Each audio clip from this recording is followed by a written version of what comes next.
আজি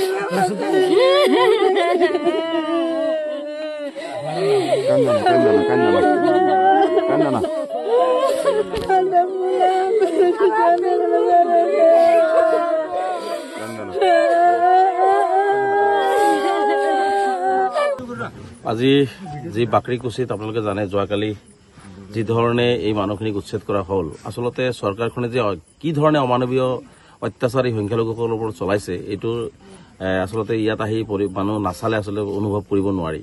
চৰকাৰে আচলতে এই উচ্ছেদবিলাক আচলতে আক্ৰমণমূলকভাৱে চৰকাৰে আচলতে নিজৰ বিফলতা ঢাকিবৰ কাৰণে বা কাৰোবাক সন্তুষ্ট কৰিবৰ কাৰণে তুষ্টিকৰণ কৰিবৰ কাৰণে এই ধৰণে আমাৰ ধৰ্মীয় সংখ্যালঘুসকলক টাৰ্গেট কৰি লৈছে। গতিকে এই ধৰণৰ উচ্ছেদ আমি তীব্ৰ বিৰোধিতা কৰিছোঁ আৰু তীব্ৰ নিন্দা কৰিছোঁ যে মানুহে মানুহৰ প্ৰতি এই ধৰণৰ অত্যাচাৰ কৰিব নাপায়। আচলতে কিয় মুখ্যমন্ত্ৰী এই ধৰণৰ আক্ৰমণ কৰি পেলাই সংখ্যালঘুসকলক যি ধৰণে আজি চাওক ৰাতি তেওঁলোকে শোৱাৰ অৱস্থা নাই, ৰাতি দিনত তেওঁলোকক উচ্ছেদ কৰিছে, ৰাতি ল'ৰা ছোৱালীলৈ তেওঁলোকে এটা ঠাইত থিয় হৈ আছিলে, সেই ঠাইৰ পৰা তেওঁলোকক ৰাতিয়ে তেওঁলোকক আহিব দিয়ে, তেতিয়া তেওঁলোকে আহিব নোৱাৰিলে। আকৌ ৰাতিপুৱা 3:40 তেওঁলোকক টানি টানি তাৰ পৰা খেদি পঠোৱা হৈছে। এবাৰ উচ্ছেদ কৰি দিলে, ক'ৰবাত তেওঁলোক ল'ৰা ছোৱালীলৈ থিয় হৈ আছিলে ৰাস্তাৰ কাষত, তাৰ পৰাও ৰাতি 3:40 বজাত তেওঁলোকক পুলিচ লগাই পেলাই তাৰ পৰা আঁতৰাই দিয়া হ'ল। গতিকে এনেকুৱা ধৰণৰ জঘন্য আৰু যি নিৰ্মম অত্যাচাৰ কৰি আছে ইয়াৰ জবাব কিন্তু অসম চৰকাৰখনে পাব নিশ্চিতভাৱে। আৰু মই ভাবোঁ যে মানুহৰ লগত আচলতে কোনো ৰাজনৈতিক নেতা কোনো ৰাজনৈতিক দলে আচলতে এনেকুৱা আচলতে চৰিত্ৰ নেদেখুৱায় যি ধৰণে হিমন্ত বিশ্ব শৰ্মা ডাঙৰীয়াৰ চৰকাৰখনে বা মুখ্যমন্ত্ৰী ডাঙৰীয়াই দেখুৱাই আছে। গতিকে ইয়াৰ কিন্তু জবাব নিশ্চিতভাৱে তেওঁলোকে পাব, কাৰণ মানুহৰ চকুৰ পানী যিদৰে পেলাই আছে আজি, মানুহক যি ধৰণে বেঘৰ কৰিছে ইয়াৰ জবাব কিন্তু নিশ্চিতভাৱে নেদেখাজনে তেওঁলোকক দিব আৰু এইটো তেওঁলোকে মানে পাবই। কাৰণ আমি স্পষ্টভাৱে কৈছোঁ যে এই 93 ঘৰ নলবাৰীৰ যি বাসিন্দা আছিলে তেওঁলোকে গৰাখহনীয়া পীড়িত 2006 চনতে তেওঁলোকক চাৰ্টিফিকেট দিয়া হৈছে যে তেওঁলোকে গৰাখহনীয়া পীড়িত, তেওঁলোকে ভূমিহীন লোক। আমি বাৰে বাৰে চৰকাৰক কৈছোঁ যে আলোচনাৰ জৰিয়তে আহক, আলোচনাৰ জৰিয়তে সমস্যাখিনি সমাধান কৰক। এই 93 ঘৰ মানুহ ভূমিহীন মানুহ 2006 চনতে কোৱা হৈছিল। তাৰপিছত তেওঁলোকক তন্নকে 2014লৈকে তেওঁলোকৰ 64 ভোটাৰ লিষ্ট আছে নে নাই, NRC আছে নে নাই, 71 ভোটাৰ লিষ্ট আছে নাই, সকলো চোৱা হ'ল। তাৰপিছত তেওঁলোকক ভূমি আমন্ত্ৰণ দিবৰ কাৰণে তেতিয়াৰ প্ৰয়াত মন্ত্ৰী ভূমিধৰ বৰ্মন ডাঙৰীয়াৰ নিজৰ চক্ৰৰ বিষয়ে এই কথাখিনি উল্লেখ কৰিলে। সেই মানুহখিনিক কিহৰ স্বাৰ্থত আজিলৈকে তেওঁলোকক ভূমি আমন্ত্ৰণ দিয়া নহ'ল? আৰু যিহেতু চৰকাৰে বাৰে বাৰে কৈ আছে যে এইখিনি মানুহ ভূমিহীন মানুহ, গৰাখহনীয়া পীড়িত মানুহ, মুখ্যমন্ত্ৰীয়ে বাৰে বাৰে কয় যে যিখিনি মানুহ ভূমি নাই তেওঁলোকৰ ব্যৱস্থা গ্ৰহণ কৰা হ'ব। মুখ্যমন্ত্ৰীৰ ব্যৱস্থা এইটোৱে নেকি?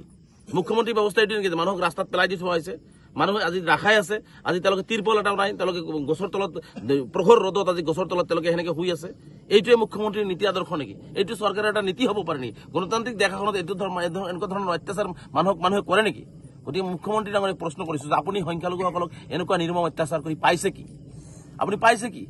আপুনি মুখ্যমন্ত্ৰী চকীখনত মুখ্যমন্ত্ৰী হৈ থাকিবৰ কাৰণে আজি এনেকুৱা ধৰণে যি অত্যাচাৰ কৰি আছে এইটোৰ জবাব কিন্তু চৰকাৰখনে পাব এদিনাখন। গতিকে নাপায় মানুহক এনেকুৱা। মই মুখ্যমন্ত্ৰীক হাত জোৰ কৰি কৈছোঁ, ৰাতি 12 বজাত কৈছোঁ যে নাপায় মানুহৰ লগত এনেকুৱা অন্যায় কৰিবৰ কাৰণে, মানুহৰ লগত এনেকুৱা অত্যাচাৰ কৰিবলৈ নাপায় চৰকাৰখনে যি ধৰণে অত্যাচাৰ কৰি আছে। এইসকলতো বিদেশী নহয়, ভাৰতীয় নাগৰিক। চৰকাৰে এওঁলোকক গৃহহীন বুলি কৈছে, এওঁলোকে ভূমিহীন বুলি কৈছে, চৰকাৰে এওঁলোক গৰাখহনীয়া পীড়িত বুলি কৈছে, এওঁলোকক ভূমি আবণ্টন দিব লাগে বুলি 2006 চনৰ পৰা চৰকাৰে নলবাৰী জিলা প্ৰশাসনে কথাবিলাক উল্লেখ কৰি আছে। তাৰপিছতো আজি 452 বিঘা মাটিৰ কথা কৈ মাত্ৰ 50 বিঘা মাটিত এইখিনি মানুহ বসবাস কৰি আছিলে। 50 বিঘা নালাগে, এই 93 ঘৰ মানুহক যিখিনি মাটি লাগে সেইখিনি মাটি দি পেলাই বাকীখিনি তেওঁলোকে লৈ লওক, তাত কোনো আপত্তি কোনেও নকৰিলেহেঁতেন, চবে সহযোগিতা কৰিলেহেঁতেন। কিন্তু আজি মাত্ৰ সেই অলপখিনি মাটি তেওঁলোকে যিখিনি মানুহত ঘৰ বাৰী বনাই আছে সেইখিনি তেওঁলোকে উচ্ছেদ কৰি গোটেই 450 বিঘা মানুহক উচ্ছেদ কৰা হ'ল। ইয়াত 450 বিঘা অসমৰ ৰাইজে এইটো জানি থোৱা ভাল। অসমৰ ৰাইজক মই স্পষ্টীকৰণ দিব বিচাৰিছোঁ যে ইয়াত 450 বিঘাৰ মাটি কোনো উচ্ছেদ হোৱা নাই। ইয়াত জলাশয় আছে, ইয়াত বিভিন্ন পতিত মাটি আছে, ইয়াত বিভিন্ন খালী মাটি আছে। ইয়াত মাত্ৰ কেইবিঘামান মাটিতহে এই 93 ঘৰ মানুহ বহি আছিল যিসকলক ভূমি আবণ্টন দিয়াৰ কাৰণে বাৰে বাৰে নলবাৰী জিলা প্ৰশাসনক কোৱা হৈছিলে আৰু তেওঁ নলবাৰী জিলা প্ৰশাসনে দিম বুলিও আশ্বাস প্ৰদান কৰিছিলে। গতিকে সেই কেইবিঘামান মাটিত উচ্ছেদ কৰি 450 বিঘাৰ যিটো বাবা লোৱাৰ অসমত যিটো বাবা লোৱাৰ যিটো প্ৰক্ৰিয়া নলবাৰী জিলা প্ৰশাসন বা অসম চৰকাৰে কৰি আছে এইটো সঁচাকৈ গৰিহণাৰ যোগ্য নিন্দনীয়। গতিকে স্পষ্টকৈ কৈছোঁ যে নলবাৰী জিলাত কোনো 452 বিঘাত উচ্ছেদ হোৱা নাই। ইয়াত কেইবিঘামান মাটিত এই গৰাখহনীয়া পীড়িত লোক আছিল আৰু এইসকলক টাৰ্গেট কৰি ধৰ্মীয় সংখ্যালঘু হোৱাৰ বাবে কৰিছে। গতিকে আমি স্পষ্টকৈ ইয়াৰ বিৰুদ্ধে, এই অন্যায়ৰ বিৰুদ্ধে আমি যুঁজ কৰিমেই, আমি আমাৰ আন্দোলন চলাই যাম। আৰু এটা কথা ঠিক স্পষ্ট যে এই মানুহখিনিক ন্যায় নিদিয়ালৈকে সদৌ সংখ্যালঘু ছাত্ৰ ইউনিয়ন অবিৰতভাৱে কাম কৰি যাব। গতিকে অসম চৰকাৰক স্পষ্টকৈ কৈছোঁ যে আপুনি যিমানেই বলডুজাৰ নচলাই, যিমানেই মানুহৰ বেঘৰ কৰিব, সিমানেই আপোনালোকৰ অভিশাপ লাগিব। কাৰণ আপোনালোকে শান্তিত শুই আছে আৰু এইখিনি মানুহক আপোনালোকে বেঘৰ কৰিছে। এইখিনি মানুহৰ ল'ৰা ছোৱালীক আজি আপোনালোকে মুকলি আকাশৰ তলত থৈছে, প্ৰখৰ ৰ'দৰ মাজত থৈছে।